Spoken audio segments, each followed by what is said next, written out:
So the question is right there in the title. In your opinion, you can either drop in the comments or just think it to yourself. Are the Texas Dems fleeing or are they fighting? Now, I have my own opinion, and I'll share it here in a little bit. But I did a video a couple nights ago about what these Texas Democrats actually are. They're your neighbors. They're your real estate agent. They're your insurance agent. They're your kid's teacher. They're your beautician or barber. They're normal people from the community.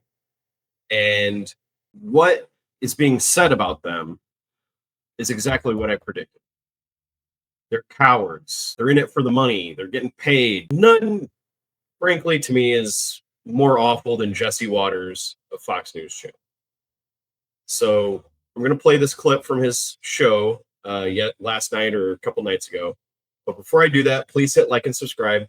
And thank you for watching this far. And let's get to this video. These Texas legislators ain't fleeing. These Texas legislators are fighting. Yeah. Well, if a man can be a woman, then fleeing is the new fighting. But Texas voters, when they look at these legislators, they see deserters. They want Democrats to fight for them, not for their own political power. You know, okay, so let's unpack that right there, because Jesse Waters is being very disingenuous, if not flat out lying.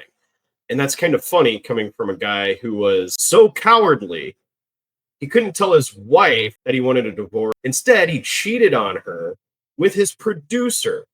But in order to get his producer alone, he let the air out of her tires.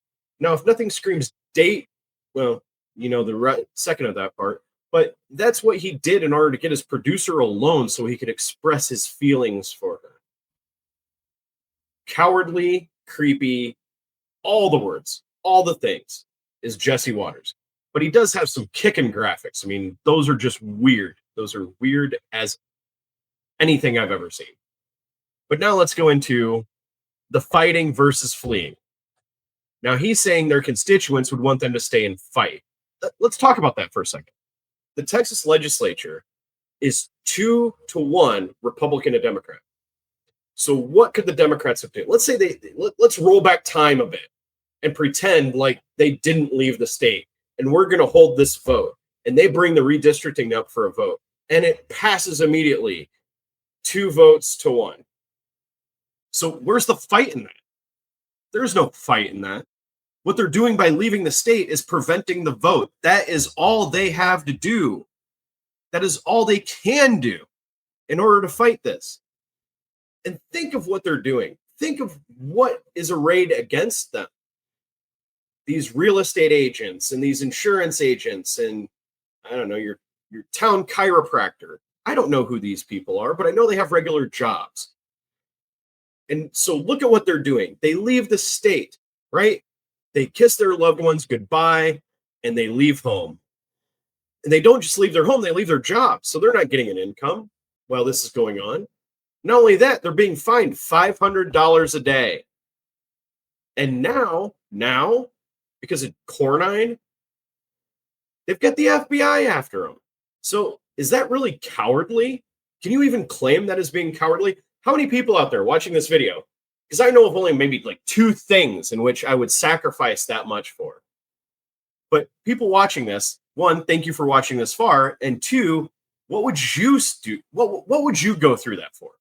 Is there anything out there? Your kids, maybe. I mean, most people would probably say their kids, right? But think about that. You leave your family, you go to a strange place, you're hiding in somewhere, getting fined $500 a day. People, national media attention is on you. People are researching you. People are finding you on social media and saying awful things to you. They've had bomb threats and you're not getting an income. You're being fined. The FBI is after you. You leave your family and friends. You're hiding and you're being threatened. And it's just a matter of a couple days before the family members are being threatened too. So what would you go through all that for? Because to me, that is not cowardly in the slightest. To go through all that, knowing even to do it, knowing what is going to happen to you beforehand, and yet you still do it. That is the definition of courage. And I only hope someday in life I find an issue or something that is, I'm in a position to do something similar. So when Jesse Waters talk, well, if a woman can be a man and a man can be a woman, then fleeing can be fighting. Up your ass, Jesse Waters. You don't have half the courage of most of those Democrats that are sitting in Illinois right now. Not even half, quarter. Like, you couldn't even face up to your wife, dude. Now, when I say, even Jesse Waters agrees with me on what this is and what the state legislatures are. So let's take a second look at the second part of this clip. These jobs aren't even that important. The Texas legislature only meets once every 2 years. All these people have second jobs. Every day they don't show up to work, Texas is going to slap them with a $500 fine. So there you go. From his mouth, unimportant job. They only meet once every 2 years. So given all that, why would they even go through with this? Why would they go through with this unless it's something they felt very strongly about? Again, this is the only fight that is available. And to call it cowardly, 90% of us would not go through with this. Nah, maybe I'll be generous and say 80% of us would not go through this type of sacrifice for something like this. We wouldn't. We would fold like lawn chairs and just go and vote it away. But they're fighting. So please hit like and subscribe. Thanks for watching this far, and I'll see you soon.